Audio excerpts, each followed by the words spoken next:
My name's Nick Ludwig. I'm a 35-year employee of the Michigan Department of Corrections. Spent my last 10 years as a warden.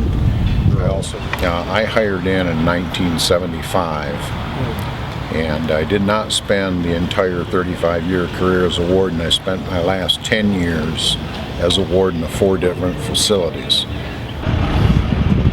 Deputy Director Bolden, he was a deputy director for 18 years, overseeing one of the largest prison systems in the nation. I ended up working with him for 7 years directly with him, and I would travel the institutions with him in the late 90s. And in the process, we became excellent friends. Many times during the tours of the institutions, we'd go to the Upper Peninsula, we'd go to every institution in the state, and we would walk in the cell blocks and talk to specific guys. And one of the guys we always talked to was World when we were making tours, whether it was at Marquette or any of the other institutions he was housed in. World was always a perceived problem. World was what we say, he looked good on paper. When you look good on paper, it means you know out of jail. You don't get any tickets. You don't have anything that we can actually hold against you as far as saying you got in a fight last week, or you're trying to run drugs, and or you're organizing an assault. You're squeezing people. You're extorting people on the yard. He looked good on paper. He didn't screen by our classification instrument. He didn't screen level 5. He screened medium custody. But we departed him 3 levels higher due to his influence on the entire agency. He had the ability, as I've mentioned before, to flip a facility if he woke up that particular day and opted to do so. We recognized that ability and held him in higher custody placement as a result. But at that time, Dan Bolden had created a classification called CFA Hold, and maybe you could speak to that, because he had me where when I was on transit, where no warden could move me, no prisoner could transfer me without his permission or one of his assistants, like you was a transfer coordinator, assistant deputy director. They would have to contact one of y'all or so forth before they moved me, So that's where. The CFA Hold, CFA means Correctional Facilities Administration.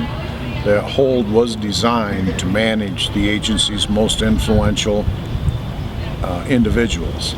And as World mentioned before, another common practice was to not let somebody stay at one institution for any extensive period of time. Right, I stayed in transit like another that. term was daisy chain. You might be moved from Jackson to Huron Valley. You might do a little bit of time in Huron Valley, and then you look and you'd get moved to Marquette. Before long, you'd get moved back to Jackson. That was a practice employed by the agency to keep the population settled. Now, somebody in turn could argue that, well, you're really expanding some guy's focus, because now you're sending him to another institution where he could build more authority, build more power, build more influence. Right. But CFA Hold specifically required Deputy Director Bolden and or myself to approve moving somebody from an institution. Yeah, because it helped me more than it hurt me. Because with my adversaries and my enemies in the system, it made me a moving target and unpredictable, because I would be transferred, I would stay on transit so much that I would leave my property at other prisons. I just go on the transfer without anything, because I knew I had stuff waiting.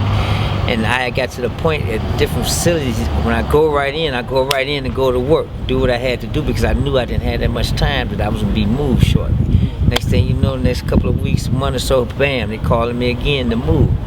But it got so it played to my advantage. And I think after a while, Mr. Bolden became aware of that, and it's kind of ceased. And then I used to be held at different prisons for a while. He stopped moving you so much. Right, but it happened so much that I went across that bridge in Marquette, over 100 times, 500 or 600 times, back and forth, But it helped me more than it hurt me, because I was able to keep things moving, stay in control of everything in every prison, because my presence was always known. I was unpredictable, I would pop up anyway. You never knew I was going to pop up. Can you speak? If you, like, for instance, when I would see World at different institutions or his brother Tim, I would say, you do this, this, and this, I'll consider it transferred to a different institution. I'd watch their record, I'd stay in touch with the institution, I might talk to their counselor, I could look on the computer and see how they were behaving. And then if they met those objectives, those incentives, then I would take that into consideration and move them to a more preferred location. My name is Timothy Kincaid. Originally I was born, I changed my name to Shakti Kamil Mani. I just did 37 years in Mission Department Correctional under the juvenile. I was convicted as a juvenile, and I was just released after Montgomery versus Alabama was passed. I went back to court and was resentenced to 30 to 60 years.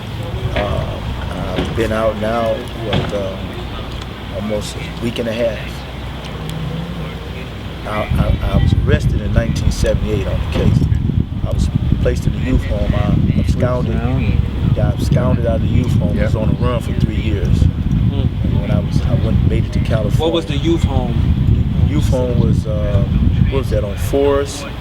Yeah. On Forest Street. It was like a juvenile juvenile facility.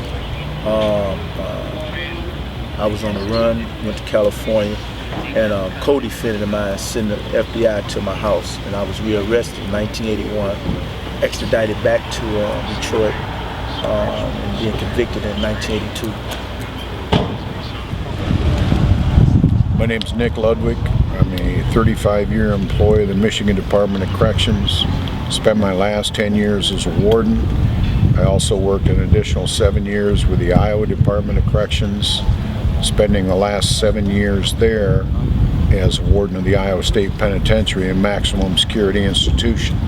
So I've worked in 2 states and been warden of 4 different institutions. Street Stories gives me an opportunity to tell my story, not only about my career, but about the relationship you develop when you work with individuals throughout the course of that career. Staff and prisoners need to talk. Staff and prisoners need to be able to interact for a facility to run properly. That was always one of my primary focuses, was to make sure that there was open communication at an institution. That came in the form of me walking and talking to somebody in his cell, talking to somebody in his house, talking to somebody on their assignment, maybe stopping and sitting down during a visit and meeting a family member, talking to somebody during a recreational activity. And in the process, I and my staff, our behavior had to serve as a role model for the behavior of the prisoners. We had to act a certain way, we had to walk a certain way, we had to talk a certain way, but we still had the ability to interact and communicate, and that allowed us to develop that working relationship that we had that didn't violate any department rules. There was never any over familiarity. It was just a clear understanding of what makes an individual tick. And that was a relationship that I had and still share with World Kincaid.